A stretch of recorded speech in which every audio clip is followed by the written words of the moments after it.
Será?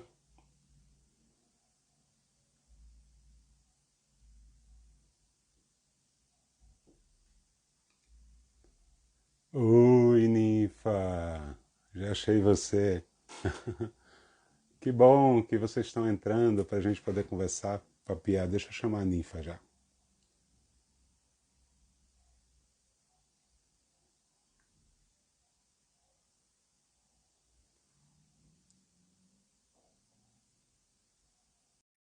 Boa tarde para todo mundo.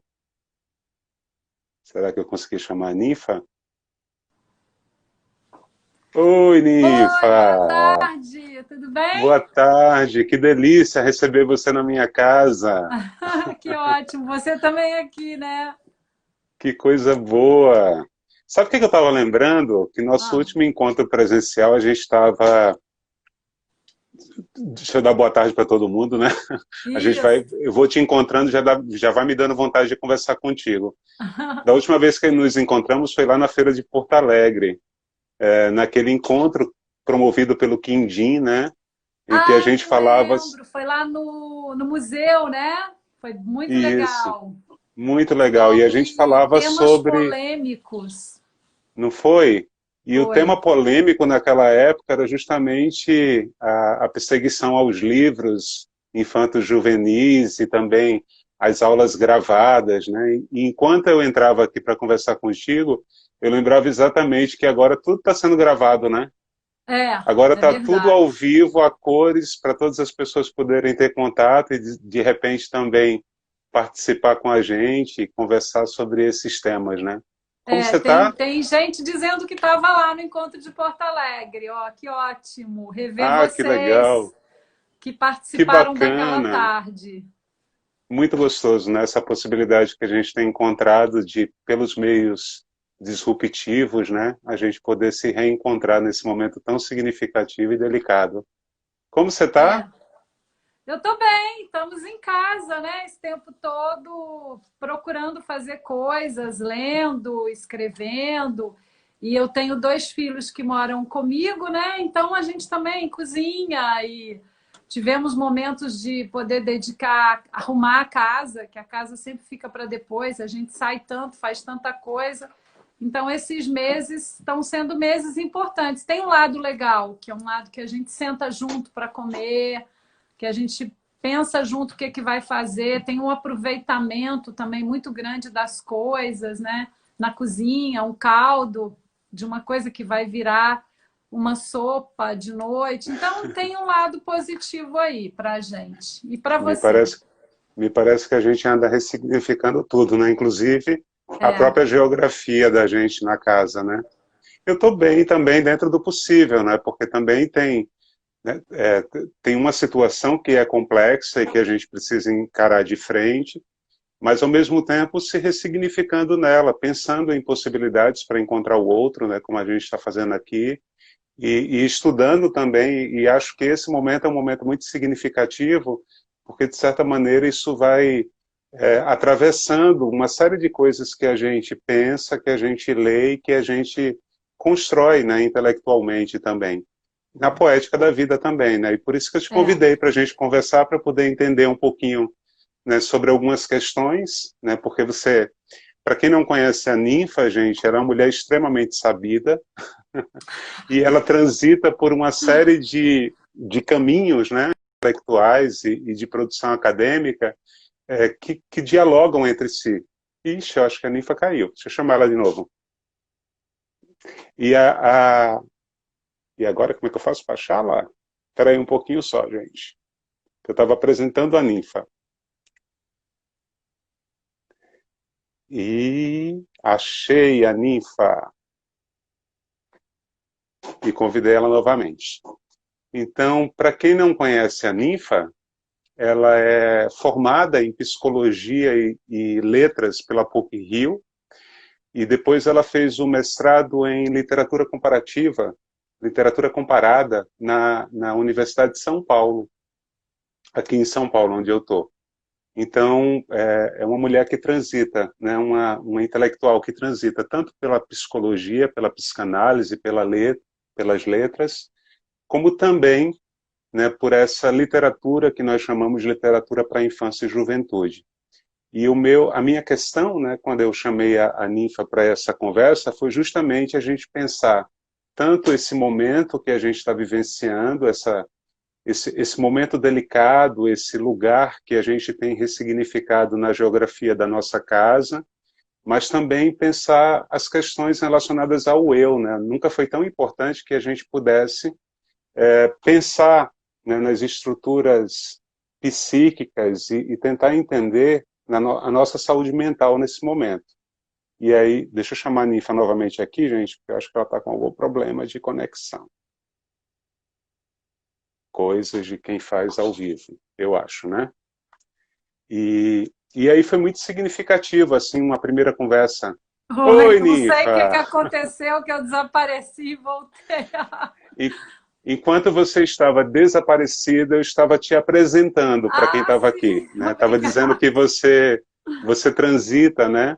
A tua primeira formação em psicologia, em letras e psicologia, Letras. né? Letras. E aí depois você foi para psicologia e depois fez literatura comparada, né? Na USP. Isso.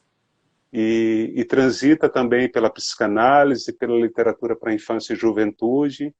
E tem um trabalho, né Nifa, como professora também, porque você dá aula de poética, não é isso? Sim, eu também trabalho como professora. Na verdade, eu fiz a primeira formação em letras, né? Eu queria trabalhar com tradução, com mitologias, e me aproximei da psicanálise já na faculdade de letras. E resolvi fazer psicologia, acreditando que eu ia deixar a literatura de lado, mas na verdade a gente não. Você vai se envolvendo e você vai vendo as interfaces, né? Como que uma coisa conversa com a outra. E é isso que eu tenho feito até hoje. Eu trabalho sim como professora, como psicanalista, como produtora cultural também. E escrevo e trabalho com os textos. Então, acho que essas profissões estão todas ligadas pelas palavras, pelos sentimentos, né? E eu gosto das coisas que eu faço, assim. Tem os momentos para cada coisa. Quando você falou da geografia da casa, eu também fiquei pensando nessa geografia dessas coisas, nesse momento em que eu estou trabalhando e fazendo tudo dentro de casa, né? Então, no final das contas, acabo criando pequenos cantinhos, né? Ou uma mesa com alguma coisa que é da literatura para a infância, ou uma prateleira que tem a ver com mitologia ou com psicanálise. Então, eu acho que nesse momento a gente tem que ressignificar esses espaços. Mesmo que a gente more num quarto ou num lugar pequeno, a gente tem que criar pequenos nichos, né?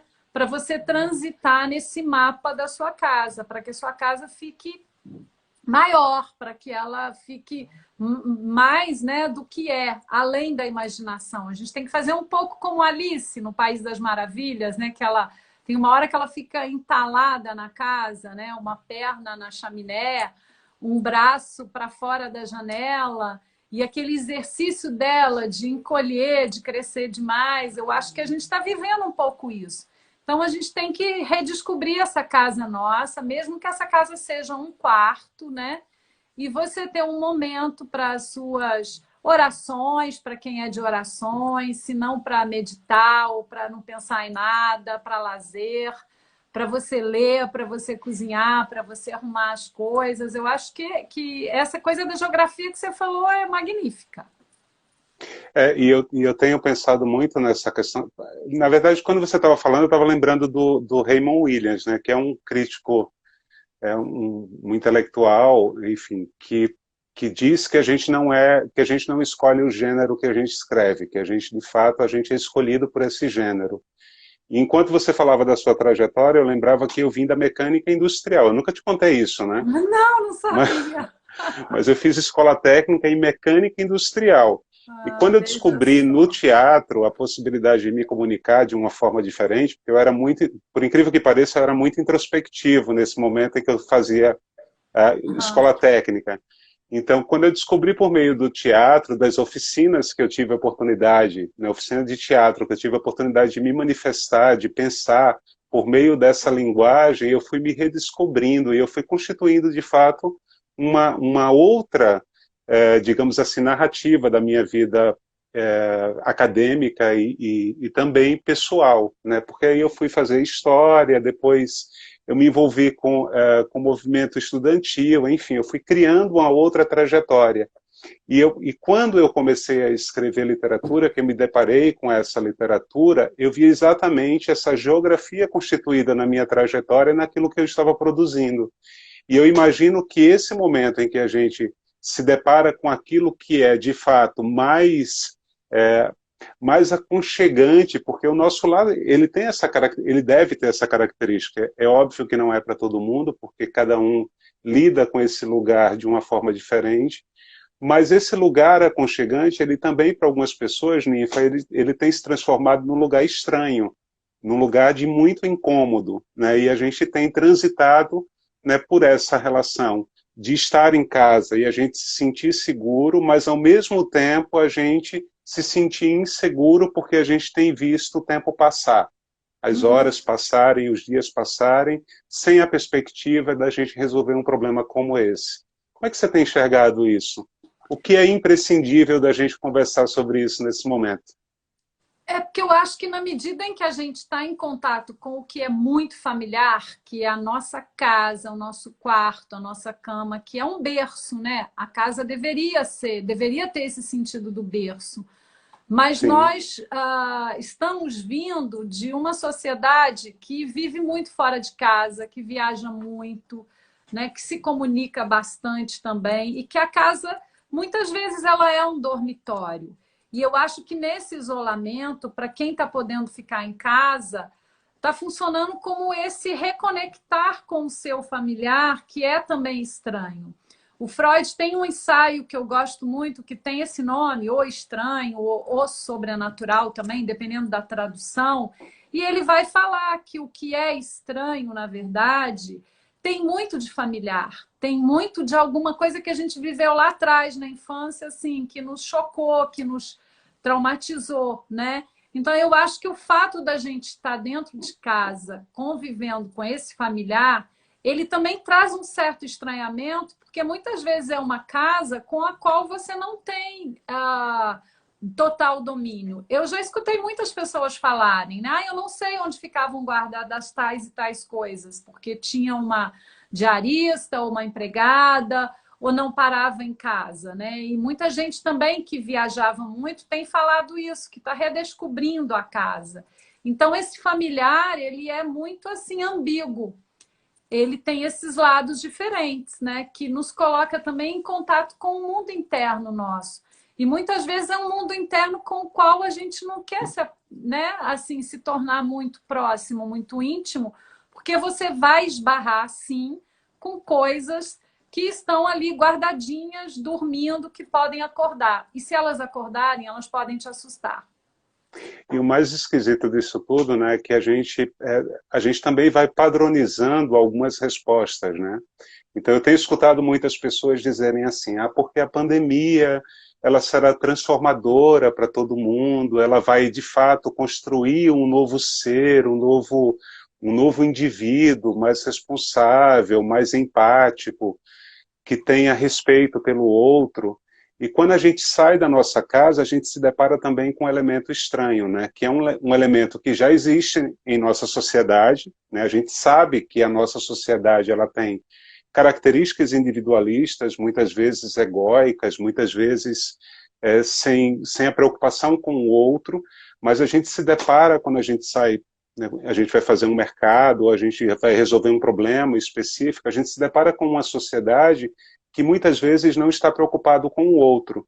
E eu fico pensando, né, se de fato essa pandemia ela será capaz de dar conta de transformar esses indivíduos também, né? Porque de fato a gente está passando por uma pandemia, eu não quero tirar a relevância disso, mas passamos também por vários problemas ao longo da nossa vida que poderiam também ter um caráter transformador dessa sociedade, né?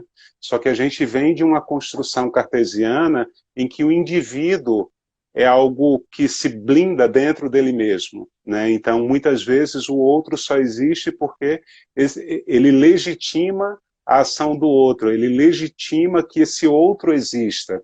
E a gente está falando aí de um padrão específico daqueles que dominam, né? É verdade. Eu acho que essa experiência que a gente está vivendo, ela afeta as pessoas de maneiras muito diferentes, muito variadas, né? Tem pessoas que estão sofrendo muito porque tem uma dificuldade em lidar com esse interior, com esse fechado dentro de casa, com estar sozinha, né? Com estar com a sua própria solidão e ter que se ver com esse seu mundo subjetivo. E eu não sei se essa experiência da pandemia vai transformar todo mundo, né? Eu acho que está sendo uma experiência simultânea no mundo inteiro, né? De muita dúvida, de muito medo e de não saber o que vai acontecer.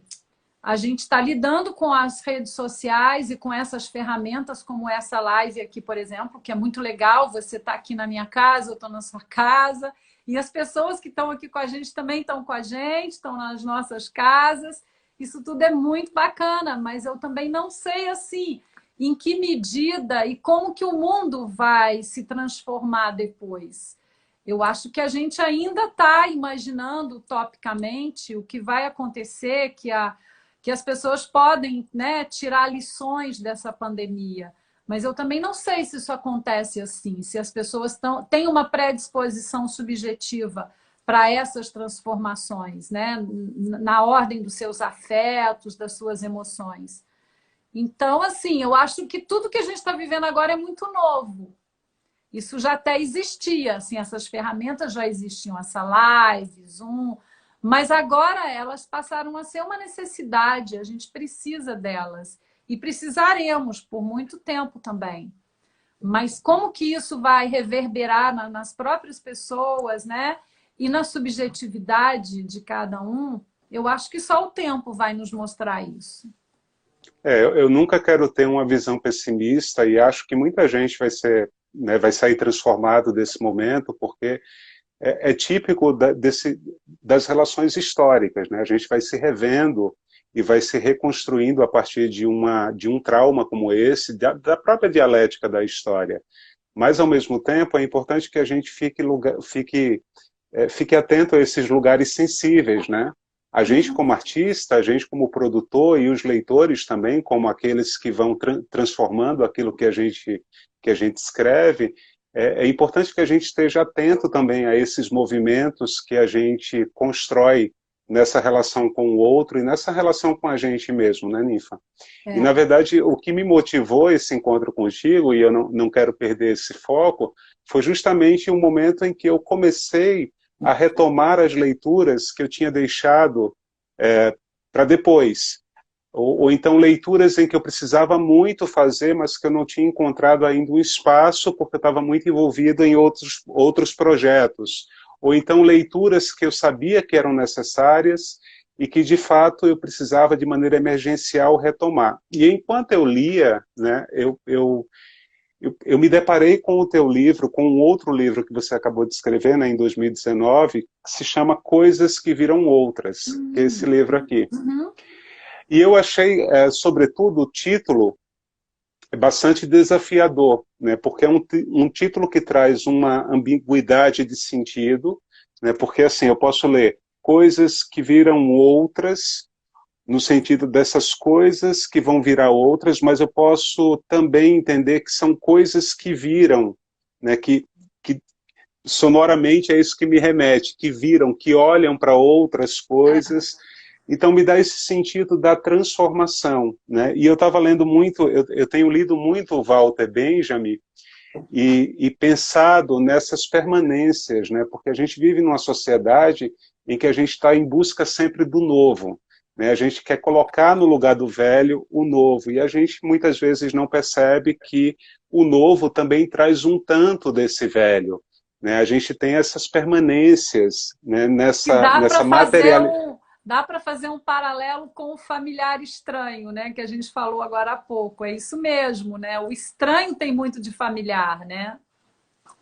E aí me pegou com uma força, né, os teus contos, justamente porque eu me peguei nesse lugar da casa em que eu ando transformando, porque eu já pensei em ser cozinheiro, eu já pensei em ser engenheiro civil, né, eu já pensei em refazer toda a né, toda a minha estante. Então eu tenho me refeito nesses momentos e tenho pensado nesse meu lugar como escritor também, como produtor de conhecimento. Então foi muito potente, porque eu também atuo na educação, foi muito potente saber que eu era capaz de ligar uma câmera e começar a dar aula para meus alunos. Né? E eu confesso para você que, num primeiro momento, eu fui muito resistente. Eu disse, não, eu vou preencher esse momento, e aí vem um negacionismo, mesmo sabendo da dimensão dessa pandemia, porque vai passar logo, né? Vai ser um momento transitório, isso vai passar logo, então eu vou trabalhar com videoaulas, eu vou mandar atividades e eu vou resolver o problema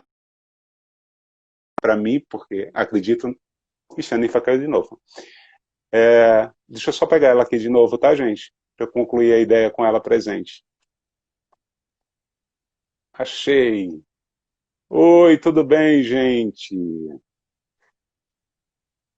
Tem um probleminha técnico aqui, eu preciso achar a Ninfa. Cadê ela?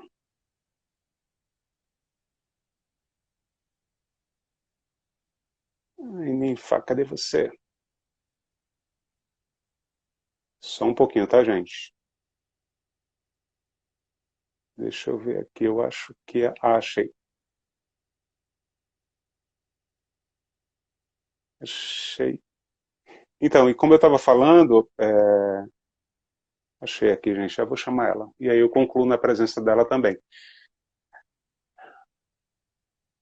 Deixa eu ver aqui. Não Oi. sei muito bem porque eu estou desaparecendo, mas está parecendo aquela brincadeira da criança que joga o pano e fica brincando, que é uma das brincadeiras que as crianças mais gostam de fazer e que eu defendo muito, né? Que é Semana da sumir e brincadeira, né, voltar. Nifa? E Semana do hoje, brincar. isso, amanhã, né? O dia isso. Amanhã.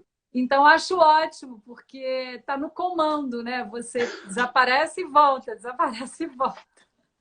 O que eu estava te falando é que eu me senti muito impotente no primeiro momento, e aí eu Uhum. mandava as atividades para meus alunos, eles faziam, e depois eu fui me ambientando nessa possibilidade de conversar com o outro por meio dessas ferramentas. Né? E aí eu abri a câmera e comecei a dar aula para os meus alunos. Eu fui, de fato, encontrando uma possibilidade de me comunicar com o outro por meio desse equipamento, que para mim era tão usual, mas que no momento em que eu precisava usar, né, para me comunicar com os alunos, ele passou a ser um instrumento estranho para mim também.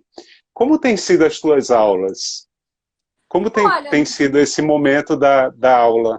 num primeiro momento, assim, também eu acho que na primeira semana eu ainda não tinha aderido ao Zoom, ao Google Meet, essas ferramentas, né? Mas depois eu fui entrando nisso também, porque a gente fez algumas reuniões assim sociais e familiares, né? Para brincar, para comemorar, e eu acho que deu uma descontraída. Então agora eu tenho trabalhado com isso muito bem, assim. Agora eu tenho reparado que algumas pessoas já contam com a aula. Eu dou aula mais para adultos, né? No SEAT, que é o Centro Educacional Anísio Teixeira aqui no Rio, neste momento as aulas foram transformadas, as aulas de criação poética foram transformadas nos saraus virtuais. Então, os alunos aparecem, mas os saraus também são abertos às famílias. As famílias vêm também. E os alunos não se mostram muito, eles não abrem as câmeras, eles ficam sem se mostrar. A não ser quando eles vão apresentar um poema ou uma música, né?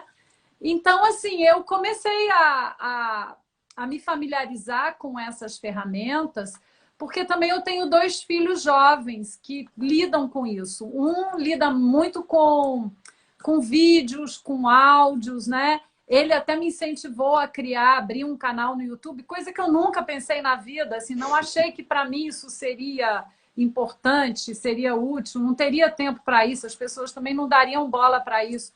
Mas aí ele foi me falando como que era importante também outras pessoas em outros lugares terem acesso a isso, né?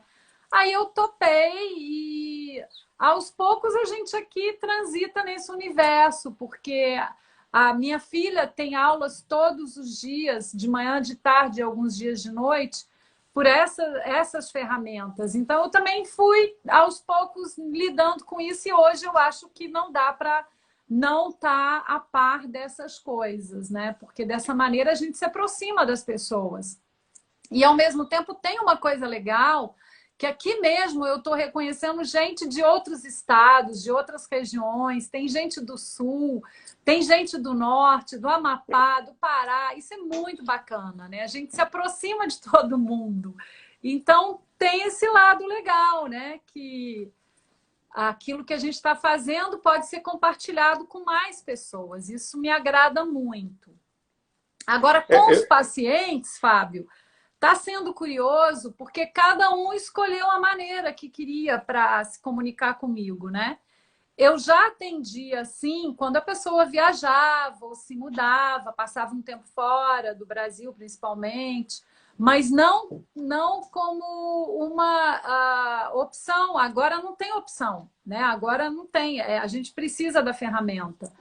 E aí cada um escolheu de uma maneira diferente. A maioria deles eu estou atendendo por computador, porque eu também propus isso, que eu acho que no computador a gente tem um campo maior de afeto também.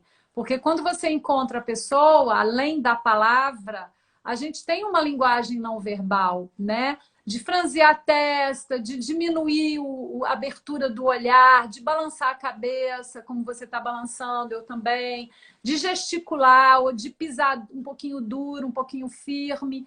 São pequenos elementos que, num trabalho terapêutico, né, a gente vai aprofundando, vai valorizando. E agora, nesse momento, eu acho que é tudo por essa ferramenta.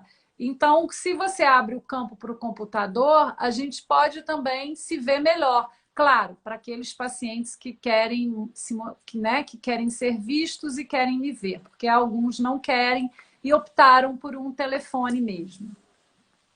Mas acho, Ninfa, que isso que você está falando é muito bacana e entendo como uma experiência diferente da experiência física, né? Da experiência legal, do encontro presencial, né? Desculpa interromper, tem gente do Rio Imagina. Grande do Norte, do Mato Grosso, as pessoas estão se identificando e eu estou adorando, estou viajando nessa geografia brasileira. Diga, Fábio. Não, a gente tá com... Enfim, tem muita gente em muitos lugares e pessoas muito especiais, né? Enquanto eu estou elaborando aqui contigo, eu estou vendo, né, pessoas que são muito afetuosas e que seguem você e que me seguem também. Isso é muito bacana, a gente poder encontrar nessa experiência virtual também essa experiência afetuosa, né? E a minha pergunta para você era justamente essa, porque assim, a gente viveu, a gente foi, de certa forma, convidado, convocado a utilizar nesses meios de comunicação que até então a gente não usava com tanta frequência, mas, num primeiro momento, eu particularmente como professor, eu levei muito daquilo que eu fazia na sala de aula para dentro do computador, para dentro dessa experiência virtual. E essa experiência virtual foi me provando também que a gente está trabalhando com outra linguagem, né, Ninfa? Então eu imagino que na relação de clínica e na relação com os pais e com as crianças, a gente vai chegar a um determinado momento em que a gente vai precisar também estudar como é que a gente pode potencializar esses meios disruptivos de outra forma, que não é a mesma forma da sala de aula. Porque se a gente parar para pensar na relação que a gente tem com os alunos em sala de aula, eles já têm uma série de desafios a serem pensados, a serem ressignificados. Então é muito, digamos assim, precário se a gente pega a experiência da sala de aula, que já precisa ser revisitada a todo tempo, e a gente coloca nesses meios disruptivos, e a gente reproduz uma forma de pensar e de agir e de dar aula exatamente como a gente dava em sala de aula. Isso é pouco eficaz nesse processo de aprendizagem, né? Então, eu acho que os professores eles estão se repensando e longe de mim isso ser uma crítica, eu acho que a gente foi pego de surpresa e a gente deu conta de olhar para esse momento histórico como um momento desafiador e a gente deu conta de uma parte dele, mas em se tratando de um problema e que provavelmente esse problema ele vai ser ele vai passar muito tempo para que a gente possa voltar para a sala de aula, a gente vai precisar também encontrar nesse recurso outras maneiras de trabalhar e de dar aula.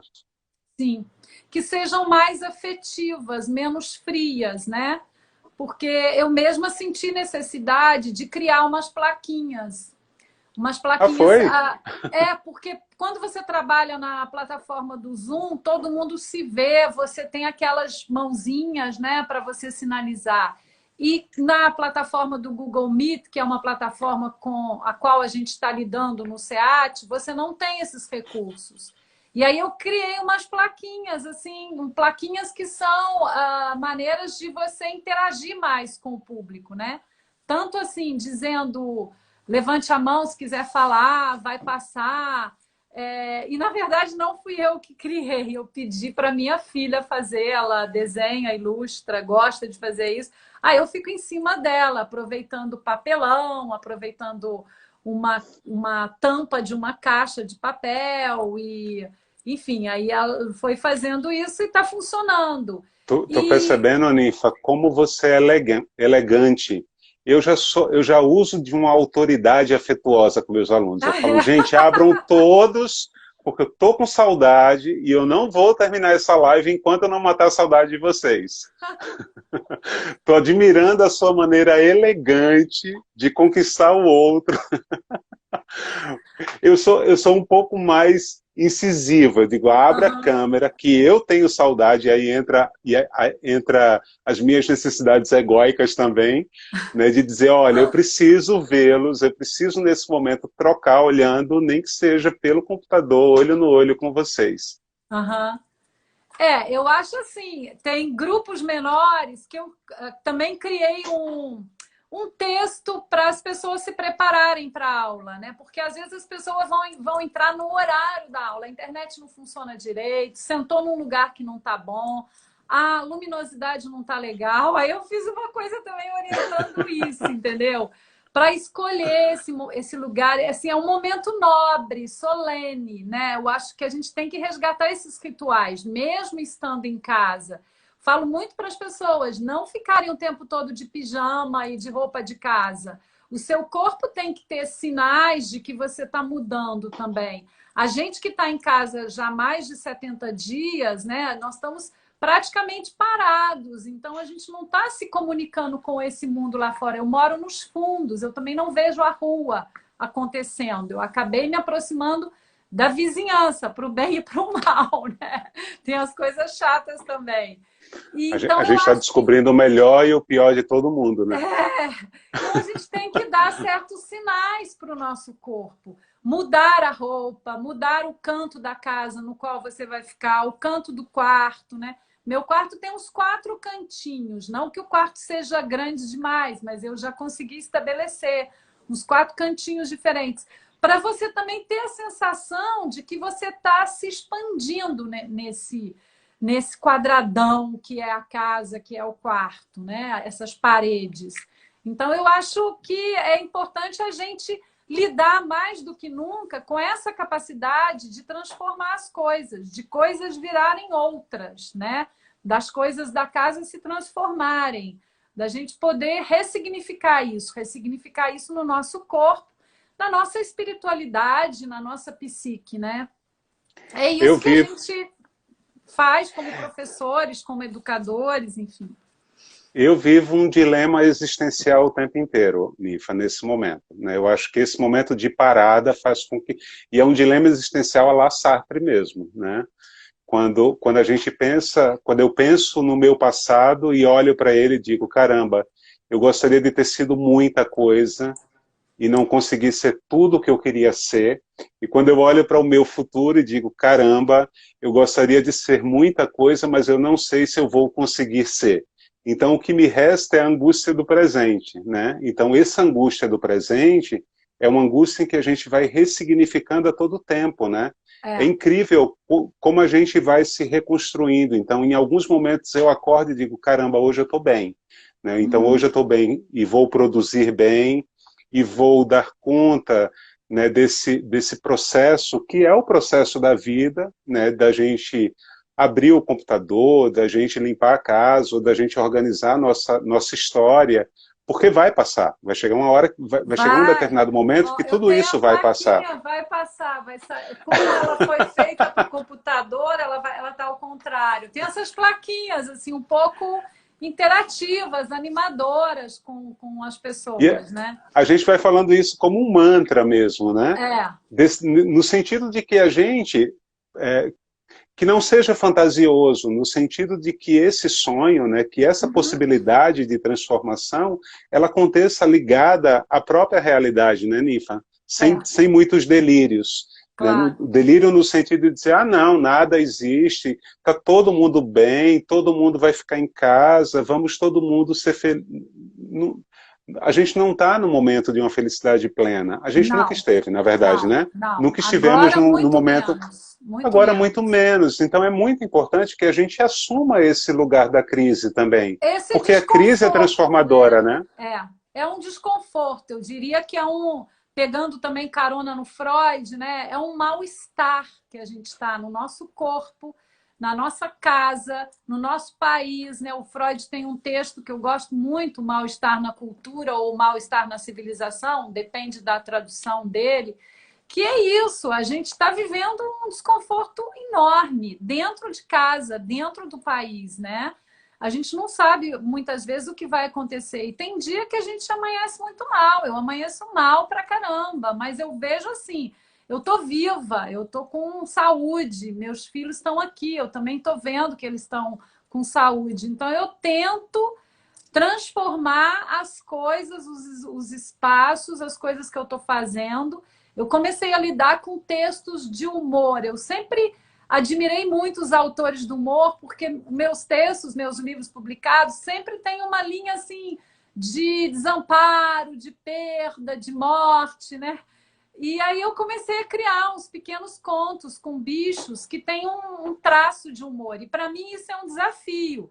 E a minha filha ilustra e depois eu gravo para o YouTube. Está sendo um exercício, assim. Eu não faço isso com muita facilidade e conforto. Não tem conforto. Eu preciso trabalhar naquele texto. Quando eu consigo chegar digamos assim, a uma lapidação que está bem, que eu leio em voz alta várias vezes para mim e para os dois daqui de casa, que tem hora que não aguentam mais, que eu mudo, e eles falam, mãe, mas você não mudou nada, tá a mesma coisa que você leu ontem, eu leio de novo. Então, assim, é um exercício, né? Que eu acho que eu acabei pensando nisso outro dia. Caramba, por que eu estou escrevendo contos com bichos e com a presença do humor? Coisa que não era habitual na minha vida. Eu acho que é um pouco para lidar com luto, com morte, com ameaça, com medo, porque você olha para o lado e você tem medo do que está do seu lado, dentro da tua casa, né? É uma coisa invisível que pode te assustar e acabar com você. Então, acho que a gente tem que buscar formas de transformar os nossos sentimentos, os nossos espaços internos e externos, né? E é lindo isso que você está falando, né? Me lembrou muito a Michelle Petit, que é uma Uhum. estudiosa da leitura, né? Isso. Francesa, que passou muito tempo na Colômbia, e que ela fala desse lugar da leitura enquanto um lugar regenerador, né? O quanto a gente, em determinados momentos da nossa vida, em que a gente de fato está passando por problemas ou dificuldades muito complexas, esse momento de crise mesmo, né, que a gente está vivendo, o quanto uma leitura pode trazer, que não necessariamente é a leitura que fala sobre essa crise, que fala sobre esse problema, mas o quanto uma leitura ele pode interligar, né, essa relação que a gente tem com o nosso eu, com aquilo que de fato a gente está lendo. Então, é muito bonito isso que você está falando. Eu, de fato, Nifa, num primeiro momento, eu me organizei, eu disse, vou fazer a leitura de todos que eu precisava fazer. E aí, quando eu esbarrava nessa leitura, eu dizia, gente, eu não estou pronto para ela. E aí Uhum. eu também aceitei um pouco esse momento de crise, de pensar, nesse momento eu não quero fazer a leitura. Nesse momento eu quero cuidar dos meus cachorros, eu quero cuidar da minha casa, eu quero cuidar de mim. Então, acho que foi também muito importante eu ir me entendendo nesse novo contexto para que depois eu voltasse para a leitura. Então, eu tô na fase da leitura existencial, né? Eu estou tentando entender um pouco, filosoficamente, como é que eu estou respondendo para essas questões do meu tempo. E estou tentando voltar para uma leitura literária, o que para mim é muito difícil, porque a literatura ela me leva para um lugar estético de muito de muita sensibilidade. Eu me sinto frágil, né, quando eu leio literatura. É diferente de quando eu leio um livro técnico, um livro teórico. Um ensaio teórico. Uhum. E aí eu fiquei analisando o porquê disso, né? Porque talvez, de fato, a gente precise parecer tão duro nesse momento, tão forte nesse momento, a gente precisa se munir das nossas ferramentas para dar conta de algo aterrorizante, né? Porque esse estranho está o tempo inteiro na gente. Eu já me vi limpando as compras 2 vezes, né? Porque eu achava que uma vez só não era o suficiente. Então, de passar álcool na maçaneta, de tomar banho e quando eu pegar no alimento eu dizer, caramba, eu preciso lavar novamente a mão. Então, esse estranho invisível, né? Que pode estar na janela, que pode estar no sapato, que pode estar no focinho do cachorro. É muito complexo isso. Então, num primeiro momento, eu tive muita dificuldade de voltar para a leitura literária, porque eu achava que eu precisava me manter forte. Talvez seja isso, psiquicamente falando. Pode E ser. quando eu volto para a literatura, ela me acolhe num lugar onde eu posso ser mais frágil, mais sensível, né? Onde eu possa lidar com os meus medos, com as minhas inseguranças. E nesse momento é muito difícil a gente se fragilizar frente a essas questões. Porque você é pego pela verossimilhança, né? Então você se fragiliza, não tem jeito. Agora, isso tem interferido de fato na tua literatura? Você tem escrito questões que têm relação com a pandemia ou você acha que nessa escrita, de certa maneira, não essa temática, mas esse momento em que a gente está vivendo, ele interfere? Porque aí eu estou lembrando dos hermenêuticos, né?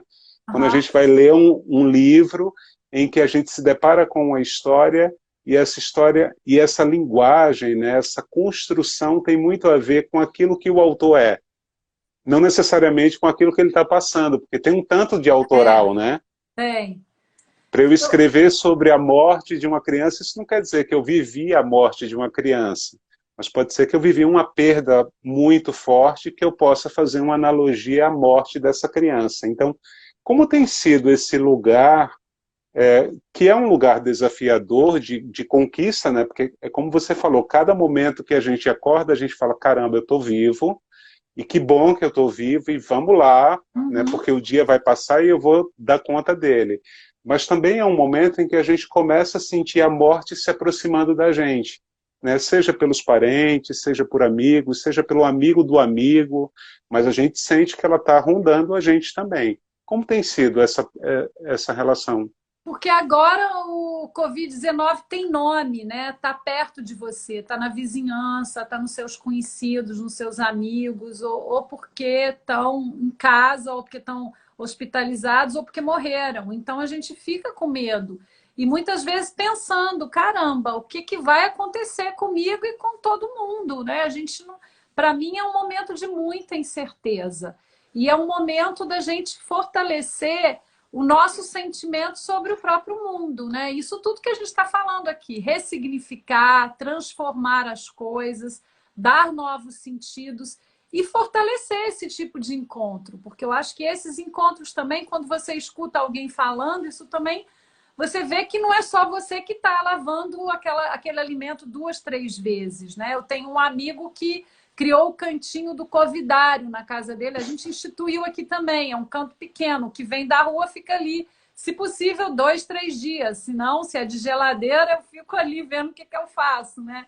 É o canto do covidário, né? Então, assim, é uma loucura isso. Mas acho que a morte está sempre muito perto da gente, né? Só que a gente nega a morte. E acho que agora não tem muito como negar, porque ela está com nome, ela está com nome e sobrenome.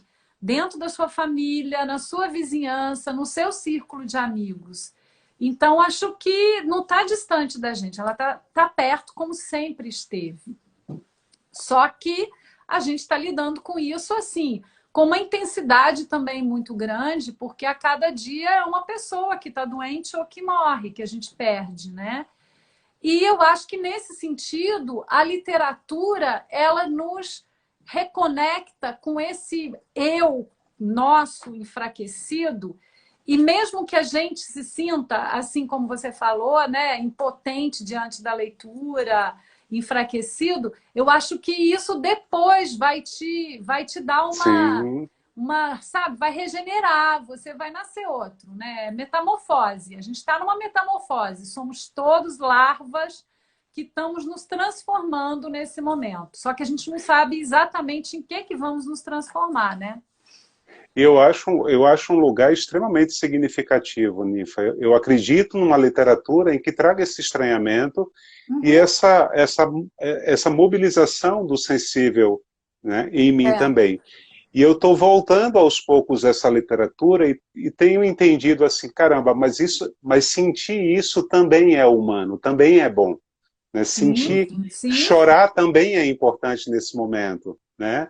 Me sentir impotente e saber que eu possa dar conta posteriormente também é humano, também é importante nesse momento. E acho que eu precisei fazer essa transposição aos poucos. Então, hoje eu estou conseguindo retornar para essa leitura literária e tenho encontrado em alguns livros também esse lugar da regeneração, né, dessa identificação, Uhum. ou desse estranhamento tão necessário para a gente construir, né, a imaginação, imaginar essas histórias, essas narrativas. Agora, enquanto você estava falando, Nifa, eu lembrei do Donani Tintonho, Uhum. que tem esse lugar também da transformação, né? Eu estava relendo o Donana, eu estou sem o livro aqui, Ninfa, porque na verdade ele ficou lá no meu armário da escola. Se você tiver para Aham. mostrar a capa para gente, Eu não... Ah, tem. seria bem legal assim. O Donani Esse Titonho, livro. ele traz também esse lugar, né, da Aham. regeneração, porque por É, é. mais que seja doída a vida dessas duas personagens, tem uma relação aí de alteridade muito forte, né? Porque muitas vezes as crianças elas não conhecem tanto essa realidade, mas essas personagens elas constroem também a nossa vida o tempo inteiro, né? Porque assim, Sim. o, o, os catadores eles são extremamente importantes enquanto cidadãos, enquanto trabalhadores, né, que geram um equilíbrio para as cidades. Então, como é para você assim? Eu escutei já você falar algumas vezes da importância que essas histórias, que necessariamente não estão dentro de você ou não fazem parte diretamente da tua vida, te interessam, né? Histórias em que você constrói a tua própria história a partir da relação que você tem com o outro. Porque isso de fato, Ninfa, é tão significativo a gente pensar, né? Porque a gente vive numa sociedade tão individualista, né? Uhum. Tão narcisista. Então, quando a gente começa a pensar que eu só sou eu, porque o outro também me constrói, isso é extremamente importante que apareça também nas narrativas literárias para a criança e para a juventude. É verdade. Dona Ana e Titonho é uma história de escuta, de olhar, que eu escutei muitas vezes, que eu vi, e que fiquei e fico impressionada como os catadores são artistas da transformação, né? Eles estão sempre transformando aquilo que a gente não quer mais e como a gente produz lixo, né? Como a gente produz lixo. Eles vivem disso, eles vão transformar, vão ressignificar, vão dar novos sentidos a isso. Então, são dois personagens assim muito fortes também, porque construíram uma família, construíram um legado, uma vida, viveram disso a vida inteira. E conheço muita gente nessa condição, nessa situação, né? E o André, que ilustrou, deu muita poesia a essa história, porque ela tem um lado de muita tristeza, mas ela tem um lado também de mostrar que essa é a vida deles, não dá para negar que é assim. E também os finais não são sempre felizes e maravilhosos, né? E a edição ficou linda, maravilhosa, né? Das Paulinas. Então, para mim, é uma história que faz parte da minha vida desde que eu era criança, que eu ficava na porta de casa vendo os catadores passarem, né? Catadores de vidro na época, de lá. A Nifa deu uma travadinha. Será que eu travei também?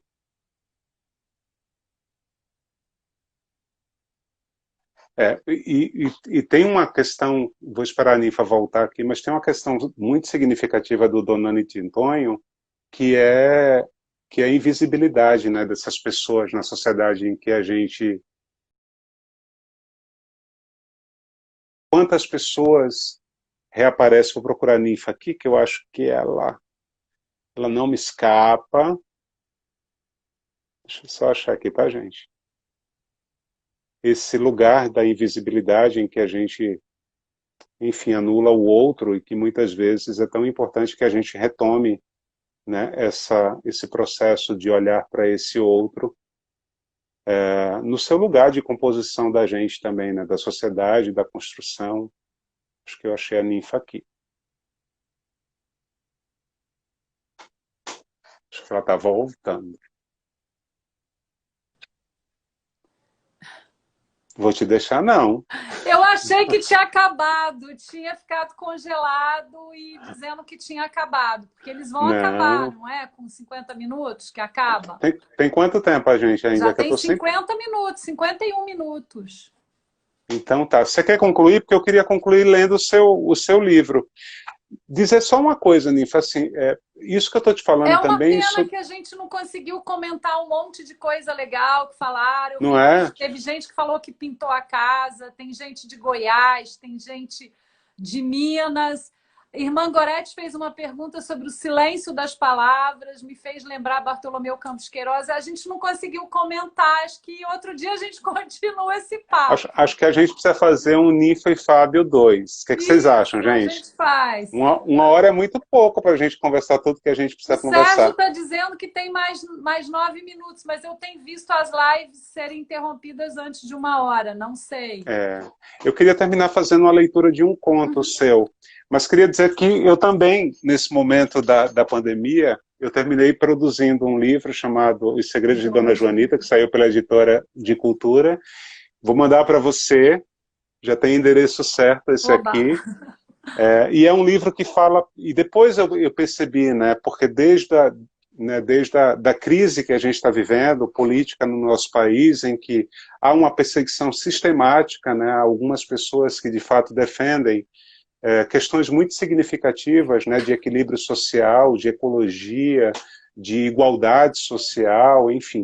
Pessoas que defendem o livro, há uma perseguição sistemática, né? Eu escrevi a história da Dona Joanita, que é uma história de uma personagem que vai passando por diversos momentos da história e que, de fato, vai resistindo, né, de maneira resiliente a toda a perseguição feita para ela. E eu só percebi isso, Ninfa, pela voz do leitor. É engraçado isso, né? O quanto a gente não tem domínio total daquilo que a gente escreve. Então eu escrevi Os Segredos de Dona Joanita, empenhado em construir essa história de ancestralidade, dessa mulher tão forte que vai passando, né, por esses tempos, por essas histórias, mas foi um leitor que me avisou, você escreveu um livro não apenas sobre ancestralidade feminina, mas sobre resiliência. O quanto é possível a gente dar conta de todos esses ataques de maneira íntegra e defender a nossa opinião e construir, de fato, esse lugar que é o lugar da cidadania, da civilidade, né? O quanto tem sido feio a gente acompanhar os ataques feitos ao Supremo Tribunal, o quanto tem sido feio a chuva de preconceitos, de intolerância, né, nas redes sociais, o quanto tem sido feio o aumento da violência doméstica contra crianças e mulheres. Então, é importante que a gente também use as redes sociais e esses encontros que nós temos para denunciar, né? Porque, assim, são redes sociais muito potentes que, nesse momento, estão entregues às fake news, mas que a gente precisa se apoderar desses lugares também para dar conta de denunciar esses crimes, sejam eles virtuais, sejam eles na porta da nossa casa, que são muitos, né? Perfeito. Eu fiquei doida para ouvir, dona Joanita. Você podia ler um pedacinho ou vai ficar prometido para a próxima? As pessoas estão pedindo para a gente fazer outro encontro. Porque eu acho que ela tem muito a ver com essa dimensão do que a gente está vivendo, né? Pelo que você falou, e eu já tinha lido também nas redes sociais sobre seu livro, me parece isso. Eu vou fazer o seguinte, eu vou dever o Dona Joanita e vou ser elegante com a minha convidada, e eu gostaria muito de ler o conto para ela. Pode ser? Pode ser, eu ler um pedacinho, não sei se vai ter Vou ler tempo, né? Porque vou ler só um... temos uns minutinhos. Ixi, eu acho que não vai ter. O Catireiro. Lembra desse? Lembro. Acho que Era um nem homem todo mundo cheio... sabe o que é catireiro, né? Uma palavra quase em desuso. O que seria mesmo? É. Nesse momento, então, a gente tem que ser muito catireiro dentro de casa. Tem que estar trocando, né? Vou ler, tá, Ninfa? Se você perceber que eu estou passando aí do tempo, você me avisa para a gente não perder essa live. Eu não tenho como saber. Eu acho que eles Ah, cortam de repente. A gente já pode se despedir das pessoas. então vai ficar para depois o nosso conto. Mas é um conto muito lindo que fala, na verdade, sobre essas transformações que a gente vai dando conta de transformar das nossas coisas, como todo esse livro aqui, Coisas que Viram Outras, da Ninfa Parreiras. Ninfa, é um prazer falar contigo sempre. Olha, adorei, Fábio. Fiquei com muita vontade de continuar e de poder também responder algumas coisas que as pessoas trouxeram, de ver tanta gente amiga e querida aqui do Rio, de outros estados. Jeane, que está lá em Pernambuco com o João. Tanta gente mandando recados aqui carinhosos para a gente. Muito obrigada. Obrigada por essa ideia maravilhosa que você teve, Fábio. Que delícia. Vamos repetir, sim. E aí a gente começa lendo o seu conto, o meu conto e vamos fazer essa dobradinha. Vai ser uma delícia. E queria agradecer a todo mundo que participou desse encontro aqui com a gente. É uma experiência nova para mim. Né? O primeiro momento que eu abri a minha câmera aqui em minha casa para poder receber todo mundo, eu fiquei super feliz com esse papo, porque saio mobilizado para pensar em outras questões que eu não tinha pensado ainda, Nifa, que você traz isso com muito significado, né? Essa possibilidade você traz! da gente poder se repensar e também da história. ter essa possibilidade. Então fica aí pré-agendado esse reencontro da gente, para que eu possa ler um pouco dos segredos de Dona Joanita, e também para que você leia Coisas que Viram Outras, vai ser muito legal. Amanhã eu tenho uma live com o André às 17 horas, na plataforma da Paulinas, né, no Instagram da Paulinas. Aqui também, no Insta? Aqui também, mas não vai ser na minha página, vai ser na da Paulinas. Olha aí, pessoal, maravilha. E a Diálogos acabou de abrir um curso gratuito comigo, e com a Alice Proença e com o Severino. Será gratuito, é só entrar lá no portal para a gente falar sobre o brincar. Né? Eu vou falar do livro literário como um lugar também de brincar. Maravilha. Então eu espero todo mundo lá, vai ser um prazer receber todo mundo. Muito obrigado por terem acompanhado esse momento tão significativo e tão especial que eu tive com a Ninfa. Ninfa, eu não tenho nem como agradecer, minha querida. Você é fenomenal. Tenta salvar depois que você fechar, que aí vai para outras plataformas, né? Isso. Vai aparecer a opção para você salvar. Beijo. Então tá bom. Obrigado, gente. Obrigado. Beijão.